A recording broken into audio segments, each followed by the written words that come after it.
এই যে দেশে যা হইতেছে ছবি নামায় ফেলতেছে বিদেশে, শাহাবুদ্দিন কি থাকবো না যাইবো, এই যে ওদের বাপ আমার চেয়ে 20 বছরের ছোট। আজকে আমরা দেখেছি যে বিএনপি নেতা সালাউদ্দিন আহমেদ তিনি বলেছেন যে জুলাই সনদে কিছু বিষয় সঠিকভাবে উপস্থাপিত হয়নি। কি কি বিষয় আসলে সঠিকভাবে উপস্থাপিত হয়নি, আপনার কোনো ধারণা আছে কিনা সে প্রসঙ্গে আমাদের একটু আলোকপাত করবেন কিনা? জনাব সালাউদ্দিন আহমেদের নাম বললেন, তিনি আমার নেতা, উনি স্থায়ী কমিটির সদস্য আমার দলের। উনি যা বলবে, আমার রাজনীতি করতে হলে, দল করতে হলে আমাকে তাই বলতে হবে। হ্যাঁ, কিন্তু আমি এই ব্যাপারে কিন্তু সবসময় আমি ডিফার করে আসছি। 1 নম্বর, ওনারা কারা? আমি তো এইটা এই ঐক্য কি কি এইটার নামই আমি শুনতে চাই না। ঐক্যমত্য কমিশনের এই নামটাই আমি শুনতে চাই না তো। এবং তারা যে করতেছে কোন অধিকারে, তাদের কি অধিকার আছে এই দেশে? কে তাদেরকে দায়িত্ব? আন্দোলন একসময় আরেকটা আন্দোলন হবে, তখন আরেকটা সংবিধান হবে। আন্দোলন তো 52 সন থেকে ধরে 62, 69, 64, 66, 71, 90 আন্দোলন হয়েছে। এমনকি দেশনেত্রী বেগম খালেদা জিয়া সরকারের বিরুদ্ধে আন্দোলন হয়েছে 96 সনে। জি, আন্দোলন হইলেই সংবিধান পরিবর্তন হয়ে যাবে, ঐক্যমত বসতে হবে। ওনারা কারা? 1 নম্বর হলো ওনাদেরকে কেউ কোনো ধরনের, এই দেশের মানুষ ওনাদেরকে কোনো দায়িত্ব দেয় নাই, কারণ এই দেশে কোনো নির্বাচন হয় না যে আপনারা সংবিধান ওনারা যদি সংবিধান করতে হন, ওনারা দল করুক, দল করে মানুষকে ওনাদের ম্যানিফেস্টোতে বলুক যে আপনারা ভোট দিলে আমরা এই কাজ করব। 1। 2 নম্বর হলো, আমি সবসময় বলছি, আমি যদি দলের দায়িত্বে থাকতাম, আমাদের নেতা জনাব তারেক রহমান সব দায়িত্বে আছেন, আমি জানি না উনি তাদেরকে কি বলে দেন, আমি দায়িত্বে থাকলে এদের সাথে গিয়ে বসতাম না। ওই যে বাচ্চা ছেলেপেলেরা যারা আছে এদের সাথে আমি বসতাম না তো। না, আমি এটা ক্লিয়ারলি বলতেছি, আমাকে ধরে নিয়ে মেরে ফেলুক এরা, আমি এটা মানি না তো। এরা কেউ না এদেশে, দে আর নোবডি। এবং যারা সংবিধানটা বদল করতেছে, শুধু বিএনপি বাদ দিলে আর অনেকগুলা লোকের প্রতি আমার ব্যক্তিগত রেসপেক্ট আছে।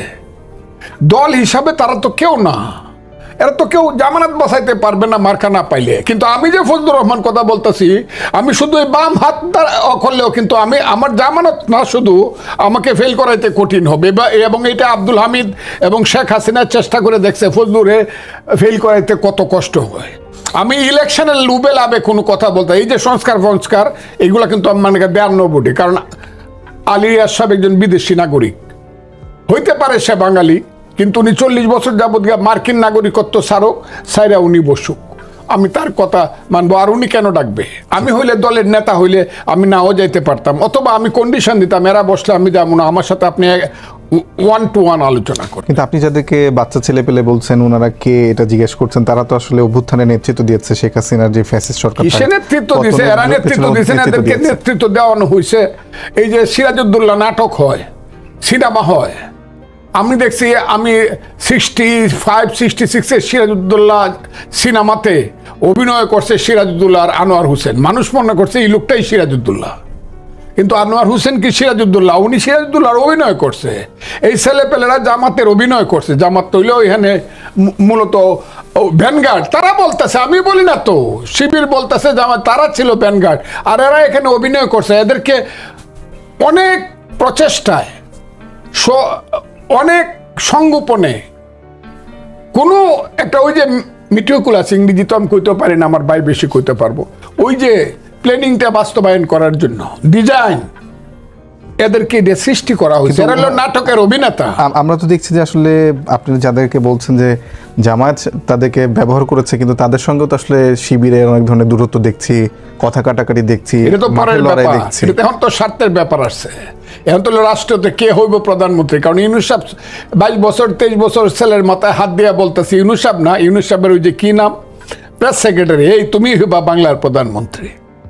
কারণ এরা হয়েছে এই 3টা জেনারেশন তো ইউনূস সাহেব নষ্ট করে দিছে। 9, 10, 11, 12, 13, 14, 9, 10 IAP first year second year, BA first year second year নষ্ট করে এরা সবাই এখন প্রধানমন্ত্রী হইতে চায় এবং এমপি হইতে চায়।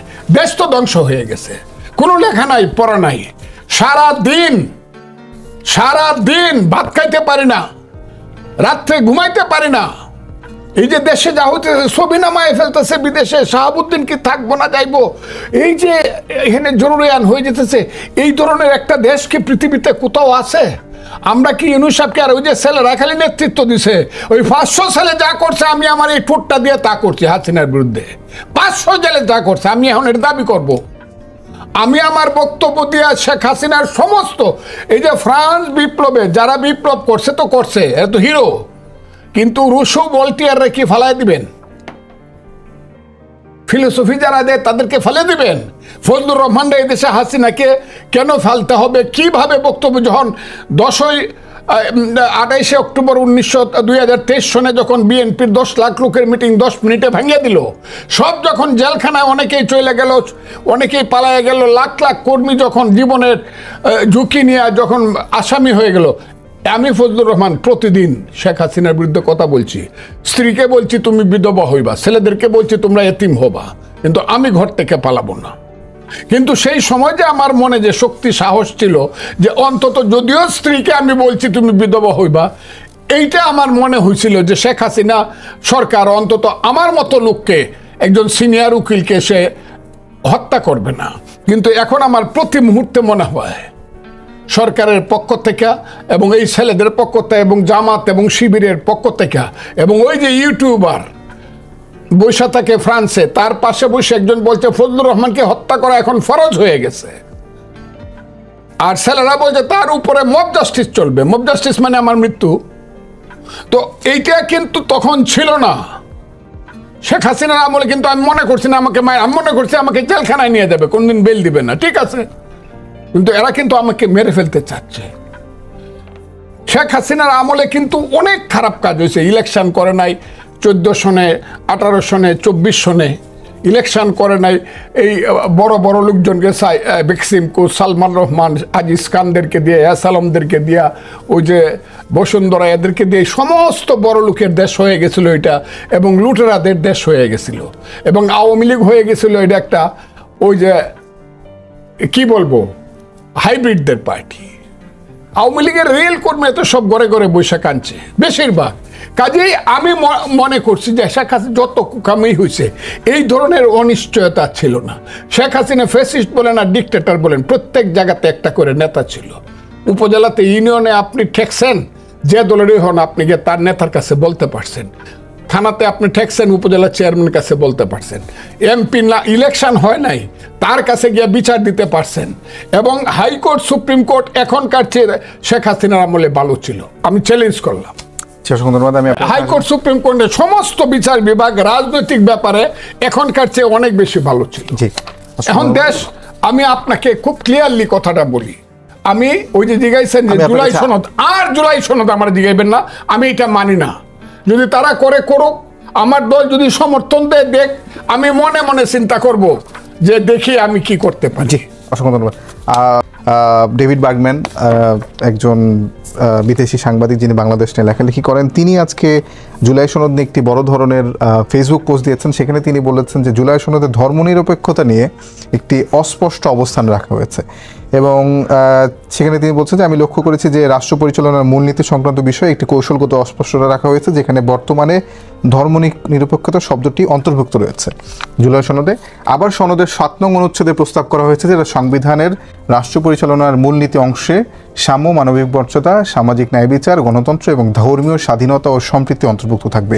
এবং এই বিষয়টা সম্পূর্ণটা তার কাছে অস্পষ্ট রাখা হয়েছে যে মানে ধর্মীয় স্বাধীনতা ও সম্প্রীতি যদি থাকে তাহলে তো ধর্মনিরপেক্ষতা আলটিমেটলি, এটা বাস্তবায়ন করা হলে ধর্মনিরপেক্ষতা আলটিমেটলি বাদ পড়ে যায়। এই প্রসঙ্গে আপনার একটু মন্তব্য শুনতে চাচ্ছি। আমি আপনাকে বলি, আমার ভাই তো অনেক সফিস্টিকেটেড মানুষ এবং সারা জীবন একটা সিস্টেমে চাকরি করছেন, চলছেন, কাজে সিস্টেম করিয়া কথা বলে। আমি রাজনীতিবিদ, আমি আমার কথাটা বলি। আমার 1 নম্বর কথা হলো আমি মুক্তিযোদ্ধা। ওদেরকে জানাই দিতেছি যারা এখানে বসে, শুধু ইউনূস সাহেব ছাড়া যারা বসে কেউ বয়সে আমার চেয়ে বড় না, আমি তাদেরকে জানাই দিতেছি আমি কিন্তু মুক্তিযোদ্ধা। আমার বয়স কিন্তু 78 বছর। আমি ফজলুর রহমান, যুদ্ধ করে দেশ যারা স্বাধীন করছে, আমি তাদের মধ্যে একজন না, শুধু যেখান থেকে যুদ্ধটা শুরু হয়েছে সেখানে আমি ছিলাম। আমি সিরাজুল আলম খানের একজন কর্মী, কথাটা খুব ক্লিয়ার। আমি শাহজাহান সিরাজের রুমমেট, 116 নম্বর ইকবাল হল। পতাকা কই থেকে হয়েছে, জাতীয় সঙ্গীত কই থেকে হয়েছে, কে পতাকা উড়াবে, পল্টন ময়দানে কি হবে, সব কিন্তু আমি জানি। আমি সিরাজুল আলম খানের ওই দরজার বাইরে দাঁড়ায় থাকা কর্মী। উনি যদি ডাক দিছে আমি খুব খুশি, হ্যাঁ ফজলু করে দৌড়ায় আসছে। কিন্তু আমি কিন্তু সেদিন 69, 70, 71 যারা আজকে এইগুলো করছে তারা দেওয়া নবডি। ইউনুস সাহেব জীবনে কোনোদিন শহীদ মিনারে যায় নাই, জীবনে কোনোদিন ইউনুস সাহেব মানে ফুল দিতে যায় নাই। ওই যে এটাকে কি বলে, জাতীয় স্মৃতিসৌধে কোনোদিন মিছিল করে নাই। কাজে আমি একটা কথা খুব বলি, মুক্তিযুদ্ধের বিরুদ্ধে গণতন্ত্র, সমাজতন্ত্র, ধর্মনিরপেক্ষতা, জাতীয়তাবাদ, এই 4টা মূলনীতি থাকতে হবে। তাদের এই 4টার সঙ্গে সংশ্লিষ্ট আরো কয়েকটা হইতে পারে, কিন্তু কোনোটাই 4টার সঙ্গে সাংঘর্ষিক হবে না। যদি করে তারা করতে পারে, আজকে তাদের ক্ষমতা আছে। আমাকে যদি না মেরে ফেলে, আমি কারো শক্তিতে বলতেছি না, আমি যেহেতু আল্লাহ বিশ্বাস করি, আল্লাহর শক্তিতে এবং আল্লাহর যে শ্রেষ্ঠ সম্পদ আশরাফুল মখলুকাদের শক্তিতে আমি বলতেছি, সংবিধান পরিবর্তন করে কোনো ধরনের করলে পরে এটার বিরুদ্ধে কিন্তু আমি দাঁড়াবই। আমি কথাটা খুব কয়ে দিলাম, ক্লিয়ার। সংবিধান পরিবর্তন করলে আমি দাঁড়াবো, মুক্তিযোদ্ধারা দাঁড়াবে। যারা মুক্তি এবং মুক্তিযোদ্ধাদের সন্তান যদি কেউ হয়ে থাকে, আমার রক্তে যদি কেউ জন্মগ্রহণ করে থাকে, সেও কিন্তু দাঁড়াবে যে মুক্তিযুদ্ধের যে চারনীতি, এটার বাইরে আমরা মানি না। পরে তোমরা লাগাইলো যাতে সাংঘর্ষিক না হোক, এটা খুব ক্লিয়ার। আমার কাছে খুব অপমানজনক মনে হয়, ওনারা এই দেশটাকে অপমান করতেছেন, এই দেশের মানুষকে, মুক্তিযুদ্ধকে ওনারা অপমান করতেছেন। আর ওনারা যদি সংবিধান, যদি আমি ওনার সঙ্গে সম্পূর্ণ একমত, যে কাজটা করলে সংবিধান পরিবর্তন করতে হবে না সেই কাজগুলো আপনারা করেন, বাধা দিতেছে না। এইটুক তো আপনারা পাবেন। আপনারা তো কিছুই করেন নাই। কে, কোন উপদেষ্টা রাজপথে নেমে মিছিল করছেন? হ্যাঁ, একজন আছে, শিক্ষক ছিলেন তিনি, তার নাম হইল আসিফ নজরুল। হ্যাঁ আছে, আরো 2-1 আছে, এই ছেলেরা আছে। কিন্তু কোন উপদেষ্টা ছিলেন? ওই আলিরাজ ছিলেন? কেউ ছিলেন? আপনারা এসে সব কিছু করে ফেলবেন। আমি খুব ক্লিয়ারলি বলতেছি, সংবিধান পরিবর্তন করতে হয় এমন কোনো জিনিস পার্লামেন্টে অনুমতি ছাড়া, নেক্সট পার্লামেন্টের অনুমতি ছাড়া হবে না। হ্যাঁ তো বলবেন তো এগুলো কোনদিন হবে না, হবে। তবে সবাইকে বলতে হবে, চলেন আমরা যেগুলা ঐক্যমত আছে এইগুলো আমরা পাশ করাই দেবো, যেমন শাহাবুদ্দিন সাহেবের সময়ে ছিল এটা। জনাব ফজলুর রহমান, আমি মাঝখানে একটা প্রশ্ন করে রাখি, যে সেটি আপনি বলছেন যে মুক্তিযুদ্ধের উপর নির্মিত সংবিধান কোনোভাবে পরিবর্তন করলে আপনি দাঁড়াবেন, কিন্তু ওনারা, আমি দাঁড়াবো মানে কি, প্রতিবাদ করব, এবং আমি এটার সঙ্গে কিছুতেই থাকবো না। এবং যারা তরুণরা আছেন, আমরা দেখছি যে বারবারই তারা বলছেন যে এই সংবিধান আসলে মুজিববাদী সংবিধান, এবং সংবিধানের যে মূলনীতি সেটা হচ্ছে মুজিববাদী। 95% তরুণ মুক্তিযুদ্ধের সাথে। 17 কোটি 18 কোটি মানুষের মধ্যে 17 কোটি 75 লাখ মানুষ মুক্তি, এটা আমি প্রমাণ করবে তো এদেশের মানুষ। It will be proof. যদি না হয় মনে করবো আমার জন্ম মিথ্যা। আমি একটু স্পষ্টতে যে আপনি কি মনে করেন এটা মুজিববাদী? এই ছেলেরা যে কোথায় মুজিববাদী, এরা কি বুঝে মুজিববাদের? এদের জন্ম 98 সনে, এরা কি বুঝে, এরা কি জানে? What they know? এরা যদি সেই রকম ছেলে হইতো, এরা যদি ছাত্র নেতা সেই 52-এর বরকত সালাম জব্বার হইতো, এরা যদি 62-র শাহ মুয়াজ্জে, মুবাইদুর রহমান, রাশেদ খান মেনন, আইয়ুব রেজা চৌধুরী, আব্দুর রাজ্জাক, সিরাজুল আলম খান হইতো, এরা যদি 69-এর তুফাইল আহমদ, সাইফুদ্দিন মানিক, আব্দুর রৌফ, খালেদ মোহাম্মদ আলী হইতো, এরা যদি মুক্তিযুদ্ধের নূরে আলম সিদ্দিকী, শাহজাহান সিরাজ, আসম রব, আব্দুল কুদ্দুস মাখন হইতো, এরা পট করে দৌড়ায় কি গদিতে বসে যেত। যে ছেলের একটা টাকা ছিল না, 10 টাকা নিয়ে যে ছাত্রলীগের প্রেসিডেন্ট সাদ্দামের কাছ থেকে ভাত খাইতো সূর্য সেন হলে, এখন তার 1000 কোটি টাকা। আমার এই ছেলেদের কথা মানতে হবে যে তাদের সাথে সব, তারা বুট করে যদি মেম্বারের বুট পায়, আমি রাজনীতি করবো না কোনোদিন। আমি লেখেন আপনি, একটা মেম্বারের ভোট লাগে তো 3000, কোন সেন্টারে যদি তারা 3000 ভোট পায়, কোনোদিন আমি রাজনীতি করবো না তাদের দলের নামে। এইটা দেশটার একটা ওয়ারান রাজত্ব পাইছে, এখানে সব মানুষ হয়ে গেছে আমরা। ছেলে পেলে আইসা এখানে মাথার উপরে, ওই যে আমাদের দেশে কয় ফুলার মতো আচার খাইছি আমরা। এদের কথাই আমার চলতে হবে। ভোট করে দেখা কত ভোট পাস, একটা ছেলে পাস করে আয় দেখি। তোরা তো আমার সন্তানের চেয়ে ছোট, একটা ছেলে কোন জায়গার থেকে, মুরাদনগর থেকে, দেবিদ্দার থেকে, কোথেকে পাস করে আসবেন? ওই যে ওইটারে কয় শাহরাস্তি আর হাজীগঞ্জ থেকে, ওই যে বড় বড় মহান নেতারা যারা বীর শ্রেষ্ঠ হইতে চায়, 2500 ভোট পায় দেখাও। এরপরে বলো সংবিধান পরিবর্তন করবা। অনর্থক এই দেশটাকে নিয়ে, দেশটার এখন একটা মাত্র কাজ হইল সংবিধানের নিয়ম অনুযায়ী জাতীয় সংসদ ইলেকশন। সেই জাতীয় সংসদ ইলেকশনে যে দল বা যারা মেজরিটি হবে, ইউনূস সাহেবের দায়িত্ব হলো তাদের হাতে দায়িত্ব হস্তান্তর করে চলে যাওয়া। তারপরে বড় দল যেটা হবে, যে এককভাবে মেজরিটি হবে, সে সবাইকে নিয়ে বৈশা কি কি সংবিধান পরিবর্তন করা যায় সেটা তারা ব্যবস্থা করবে। আমরা এটা অবনত মস্তকে মেনে নেব। কিন্তু ভোট নাই, ভোটার নাই, তুমি কেউ না। হ্যাঁ, বাপদাদার নাম নাই, চাঁদ মরলের বিয়েই তুমি, তোমার কথা আমার মানতে হইব। তুমি আমার সংবিধান পরিবর্তনের যে ব্যাপারটা, it must be done by the parliament according to the law of parliament, procedure of parliament. জি, অসংখ্য ধন্যবাদ। প্রতিদিন একটা ঢং পাইছো ইলেকশনকে না দেওয়ার জন্য, বিনা ইলেকশনে বৈশা বসে কোটি কোটি টাকা লুটপাট করার জন্য এটা ঢং পাইছো দেশটা ফকির বানায়। কোনোদিন রাত্রে গুম হয় না, প্রতিদিন একটা মানসিক যন্ত্রণার মধ্যে সারা 18 কোটি মানুষ আছে।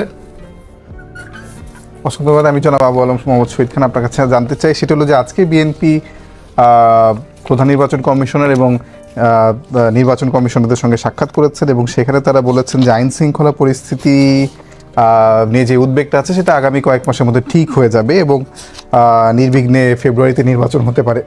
আপনার কি মনে হয় যে আইন শৃঙ্খলা পরিস্থিতি যেটা যেরকম আছে সেটা নিয়ে কিন্তু অনেকেরই শঙ্কা আছে? এখন পর্যন্ত 1 বছরের মাথায়ও যেটি ঠিক হয়নি, এখনও আমরা দেখছি যে মব ভায়োলেন্সের নানা জায়গায় মব ভায়োলেন্স হচ্ছে। সেই পরিস্থিতিতে আগামী 5-6 মাসের মধ্যে পরিস্থিতি ঠিক হয়ে যাবে এবং একটি সুষ্ঠু অবাধ নির্বাচন হবে বলে আপনাকে মনে হয় কিনা? লেভেল প্লেইং ফিল্ড সেখানে থাকবে কিনা, এটি আপনার কাছে আমার প্রশ্ন। নাকি আসলে কোনো একটি দলের সেখানে অনেক বেশি আধিপত্য থাকবে নির্বাচনের মাঠে, বেশি শক্তির দিক থেকে আমি বলছি? প্রথম কথা হলো যে আইন শৃঙ্খলা পরিস্থিতি 1 বছরে আমরা আশানুরূপ উন্নতি দেখিনি এবং উন্নতি করার চেষ্টাও দেখিনি। আসলে এটা তো সরকারের দায়। আপনি সরকারের দায়িত্ব নিয়েছেন, আইন শৃঙ্খলা পরিস্থিতি উন্নতি করবেন, এটাই আপনার প্রধান কাজ। আপনার অন্যান্য কাজ আছে, আপনি নির্বাচন আয়োজন করবেন, এই যে সংশোধন করবেন, কি করবেন, ঐক্যমত্য কমিশন করবেন, আরও কত কমিশন করছেন, অনেক কিছু করবেন। শিক্ষা কমিশন করা উচিত ছিল, করা হয়নি। তো আপনি অনেক কমিশন করবেন, অনেক কাজ করবেন। তো আপনার প্রধান কাজটা ছিল নির্বাচন, ফার্স্ট প্রায়োরিটি, যেটা নিয়ে কেউ কেউ বলেন যে না, নির্বাচনের জন্য তো আমরা এই আন্দোলন করিনি। আর এই আন্দোলন শুরু হয়েছে তত্ত্বাবধায়ক সরকারের অধীনে নির্বাচন নিয়ে, যে নির্বাচন ভণ্ডুল নির্বাচন, 14, 18, 24-এর নির্বাচন ঠিকমতো হয়নি বলে তো এই আন্দোলন দানা বাঁধছে এবং আন্দোলন একটা চূড়ান্ত পর্যায়ে গেছে। সুতরাং নির্বাচন করার জন্য যদি আপনার মনোযোগ থাকে, আপনার যদি উদ্দেশ্য থাকে, তাহলে আইন শৃঙ্খলা পরিস্থিতি আপনি উন্নয়ন করতে পারেন। আপনি করেন নাই, এটা তো আপনি ইচ্ছা করে করেন নাই। যদি কেউ বলে আপনি কি বলবেন? আপনি ইচ্ছা করে করেননি, আপনার নেতৃত্ব দেওয়ার সক্ষমতা নাই। তার আগে যেটা বলতে হবে যে আপনি বাংলাদেশের পুলিশের উপরে যে আক্রমণ, ঢাকা শহরে পুলিশ, চট্টগ্রামে বা বিভিন্ন জায়গায় যেখানে যেখানে পুলিশ বেশি আক্রমণ করেছে, বেশি গোলাগুলি করেছে, হত্যা করেছে, গণহত্যা করেছে, গণহত্যা বলেন কেউ, তো গণহত্যার সংখ্যার সাথে মিলে না। সেটা বললে তো ওইটা ফজলু ভাইয়ের মতো অবস্থা হবে, আমারও ধরে আপনি কতল করে ফেলতে পারেন। গণহত্যার সংজ্ঞা তো বুঝতে হবে যে গণহত্যা কাকে বলে। এনিওয়ে, আপনি হত্যা হয়েছে, হত্যা কোনো হত্যাই গ্রহণযোগ্য না। তো যারা যেখানে যেখানে হত্যা হয়েছে সেখানকার পুলিশ বাড়াবাড়ি করছে, সেখানে পুলিশের সাথে যদি এটা জেনোসাইড না হতে পারে, কিন্তু গণহত্যা তো বটে না। জেনোসাইড মানেই তো গণহত্যা, গণহত্যা তো না, এটা জেনোসাইডের তো আবিধানিক বাংলা নাই, ওইটার কোনো বাংলায় জেনোসাইডের বাংলাই গণহত্যা। সো ওইটা নিয়ে আমরা তর্ক বিতর্কে যাচ্ছি না। হত্যা হয়েছে, বাড়াবাড়ি হয়েছে, তো এই হত্যাকাণ্ডের বিচার করবেন আপনি। আপনি কি সারা বাংলাদেশের সব পুলিশ এই হত্যাকাণ্ডে যুক্ত ছিল? প্রত্যেক থানায় থানায় কি পুলিশ বাইরে হয়, থানার পুলিশরা বাইরে হয়ে হত্যাকাণ্ড করেছে? এটার উত্তর হচ্ছে না। এইখানে একটু আমাকে জি আপনি বলেন একটা, হ্যাঁ প্লিজ। ঠিক আছে, গণহত্যা হয়েছে, জি, কিভাবে? পুলিশে সব মারছে, পুলিশ, ছাত্রলীগ, আর্মি সবাই তো ছিল, আর পুলিশ মরে নাই। মানে কিন্তু এটা কিন্তু গণহত্যা, তো পুলিশ মরছে কিনা এই কথাটা আপনি বলেন। আপনি তো খালি আমাকে জিজ্ঞাসা করেন, এখন আমি আপনাকে জিজ্ঞাসা, পুলিশ মরছে? পুলিশ মরেছে। এখন পুলিশের পেটে যে বাচ্চা ছিল মেয়ে, পুলিশের, সে মরছে। এখন মুক্তিযুদ্ধের সময় তো পাখানাদার বাহিনী মরেছে। ও হ্যাঁ, আপনি মুক্তিযুদ্ধ করে ফেলছেন, তাহলে দুই পক্ষে মুক্তিযুদ্ধ তো দুই পক্ষে গোলাগুলি হয়েছে। তা আপনি এটা স্বীকার করেন যে আমরা দুই পক্ষে গোলাগুলি করি? এখানে কি কোনো ছাত্রদের পক্ষ থেকে প্রথমে গোলাগুলি বলা হয়েছে যে আমরা যদি পুলিশকে গুলি না করতাম, এটা যদি আগুন না দেয়, এইগুলো আমি বলতে চাই না, কিন্তু পুলিশ মরছে কিনা আপনি বলেন। পুলিশ মরেছে নিঃসন্দেহে, কিন্তু যেভাবে বলা হয় বা যেভাবে তাইলে এই যে আপনারা করলেন যে পুলিশ যে মরছে, এটার কোনো বিচার টিচার বাদ দেন। পুলিশের মা বাপ আছে কিনা? যে পুলিশটা মারা গেছে তার সন্তান এতিম হয়েছে কিনা? তার ওয়াইফ বিধবা হয়েছে কিনা? তার মা বাবা সন্তান হারা হয়েছে কিনা? এই যে আপনারা একটা আইন করে, আইন বলবো না আমি, আপনারা যদি একটা সিদ্ধান্ত করে ফেলেন পুলিশ মরছে মানে কুত্তা মরছে, এদের কোনো বিচার হবে না। একদিন যাই একজন স্বরাষ্ট্রমন্ত্রী গিয়া তার যে একটা পুলিশ মারা গেছে এসআই বা এএসআই বা সিপাই, তার বাড়িতে গিয়ে কেউ কোনোদিন বলছে মা গো বা বোন গো তোমার সন্তান মারা গেছে, যেভাবেই মারা যাক আমরা তোমাদেরকে রাষ্ট্রীয়ভাবে দেখবো বলছে? বলেন। তাহলে পুলিশ কেমনে দাঁড়াবে ভোটের জন্য? সে পুলিশ তো মনে করেন মরলে তো আমার কুত্তা মরা হইব, আমি কেন যাবো এটার মধ্যে? এই যে পুলিশ যায় না আগায়া, কেন যায় না? সে জানে সে মরলে তার কোনো বিচার হবে না। আমি সেখানে ছিলাম যে আপনি যে নগরে বা যে কোনো জায়গায় যেখানে এই হত্যাকাণ্ড হয়েছে সেটার আপনি বিচার করেন, সেখানে আপনার ক্ষুব্ধতা থাকতে পারে এবং ক্ষুব্ধ মানুষ সেখানে পুলিশের উপর আক্রমণ করতে পারে এবং এই ঘটনা ঘটতে পারে, মানে এই ঘটনা একটা অভ্যুত্থানের মধ্যে এরকম ঘটনা ঘটতে পারে। তারপরেও সেগুলো বিচারের আওতায় আনতে হবে বা সেগুলোর ব্যাপারে তদন্ত করতে হবে। সেটা আপনি করার মানে ওটা বন্ধ করে রেখেছেন, কোনো মামলা মোকদ্দমা করেন নাই। কিন্তু আপনি দেশের 450 পুলিশ স্টেশন আগুন দিবেন, সবখান থেকে অস্ত্র লুট করবেন, এটা হলো মেটিকুলাস ডিজাইনের অংশ কিনা, এটা একটা প্রশ্ন এবং এই প্রশ্নের জবাব খুঁজতে হবে। 450 স্টেশন থেকে অস্ত্র লুট হয়েছে? সব 8000 every police station is looted and guarded. আমি বললাম এটা সরকারের হিসাব, এবং সরকার এখন পর্যন্ত 1/3 অস্ত্র উদ্ধার করতে পারে নাই। আপনি অন্যখানে আপনি কারা করছে এটা কি আন্দোলনকারীরা তো করে নাই? এইটা আন্দোলনের মধ্যে ঢুকে থাকা দুষ্কৃতিকারীরা অথবা মেটিকুলাস ডিজাইনের যারা পার্টনার ছিল, যারা মেটিকুলাস ডিজাইনটা করছে তারা করছে। কেন করছে? যাতে পুলিশ বাহিনীকে পুরোপুরি পঙ্গু করে দেওয়া যায়। আপনি তো আইন শৃঙ্খলা পরিস্থিতির প্রশ্ন নিয়ে আলোচনা করছেন, তাহলে তো আলোচনাটা ওখানে আসতে হবে। তাহলে পুরো পুলিশ বাহিনীকে আমরা 5ই আগস্টের পরে পঙ্গু করে দিলাম। এই মেটিকুলাস ডিজাইনটা কি আসলে আমরা ওয়াশিংটনে গিয়ে মানে ওটা পরের প্রশ্ন, আমি আপনার প্রশ্নের উত্তর দিব। বলার আগে কি আমরা এটা বুঝতাম যে মেটিকুলাস ডিজাইন হয়েছে? না আমি শেষ করি, ওটা তো আপনি প্রশ্ন রাখছেন, আমি ওটার উত্তর দিব। তাহলে এটা আমাদের পুলিশ বাহিনীকে টোটালি পঙ্গু করে ফেলা হয়েছে। এবং ফজলু ভাই যেটা বললেন যে পুলিশ যদি তার বিচারটা না পায়, সে অন্যায় করলে সেটাও তাকে জানতে হবে, তার পরিবার জানতে হবে। আমার পুত্র যদি পুলিশে থাকে, মারা যেয়ে থাকে, তাহলে আমাকে জানতে হবে আমার পুত্র একটা অপরাধ করেছিল, ওই সময় উন্মুক্ত জনতা অথবা জনগণের ইয়াতে মারা গেছে। তারপরে আপনি বাংলাদেশের সেনাবাহিনী এখন মাঠে আছে 30,000-এর মতো, এবং তারা ইয়া নিয়ে আছে, ম্যাজিস্ট্রিয়াল পাওয়ার নিছে। আপনি সেনাবাহিনীর সম্পর্কে কত ধরনের আজেবাজে কথা বলেন, আপনি সেনাপ্রধান সম্পর্কে কত ধরনের আজেবাজে কথা বলেন। এই 2-3 দিন আগে বোধহয় কেউ একজন বলছে যে ডিজিএফআই হেডকোয়ার্টার উড়াই দেবে। ডিজিএফআই হেডকোয়ার্টার কি কোনো উড়াই দেওয়ার বস্তু নাকি? এটা তো এই ডিজিএফআই হেডকোয়ার্টার মানে ডিজিএফআই এই জিনিসটাই আলোচনা হতে পারে, এখানে সংস্কার হয়তো প্রয়োজন হতে পারে। এটা তো ডক্টর ইউনূসের অধীনে একটা সংস্থা, উনি এটা ঠিক করবে যে উনাকে কিভাবে ঠিক করতে। আপনি উড়াই দিবেন, আপনি ওরে ঝুলাই দিবেন, ক্যান্টনমেন্ট দখল করে নেবেন। আপনি এইসব কথা বলে দেশে আইন শৃঙ্খলা এইসব কথা যারা বলে তাদের বিরুদ্ধে আপনি যতক্ষণ পর্যন্ত না রাষ্ট্রীয়ভাবে ব্যবস্থা নেবেন, এটা তো রাষ্ট্রদ্রোহিতা। এই রাষ্ট্রদ্রোহিতার কারণে তাদের বিরুদ্ধে যদি ব্যবস্থা না নেন, তাহলে এই আইন শৃঙ্খলা কেমনে উন্নতি হবে? সেই জন্য উনি যেটা বলেছে, বিএনপি যেটা বলেছে, কয়েক মাসের মধ্যে এটা উন্নয়ন করা সম্ভব। সেটা সম্ভব যদি সরকারের সদিচ্ছা থাকে, যদি সরকার চায়, যদি সরকার এটা নেতৃত্ব দিতে চায়।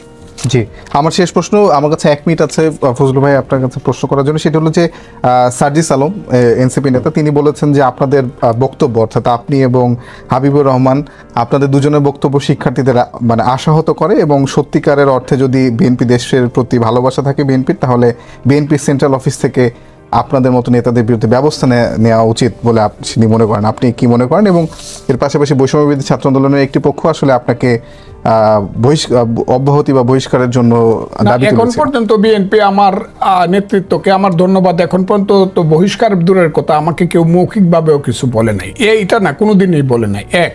না হলে আমি এই ধরনের কথা বললে আমি চিন্তা করতাম বলবো কিনা। 2 নম্বরে 1 মিনিট আমি বলছি, এদেরকে বলবো না যারা এই 5,000 ছেলেকে আহত রাইখা হসপিটালে, যারা 1500 ছেলেকে হত্যা করায় বা শহীদ করায়া, যারা ওই দিন 5ই আগস্ট যারা কক্সবাজার বেড়াইতে যায়, সমুদ্র পারে আর গিয়ে 5 স্টার হোটেল থাকে। আমি তো এই কারণেই বলি কাস্কিবাদীর পুতের নাম সুলতান খা। 5 স্টার হোটেল থাকে, এদের মানসিকতার কারণে এদেরকে আমি বকা দিই। এরা তো আমার সন্তান, ওদের বাপে আমার চেয়ে 20 বছরের ছোট। ওদের এক একটা বাড়িতে, সবচেয়ে যার বাড়িতে বড় ঘর আছে, উপরে টিন নিচে বেড়া, ওই পঞ্চগড়ে আটোয়ারিতে, আর অন্যদের তো ঘর নাই, দুয়ারও নাই, বেড়াও নাই।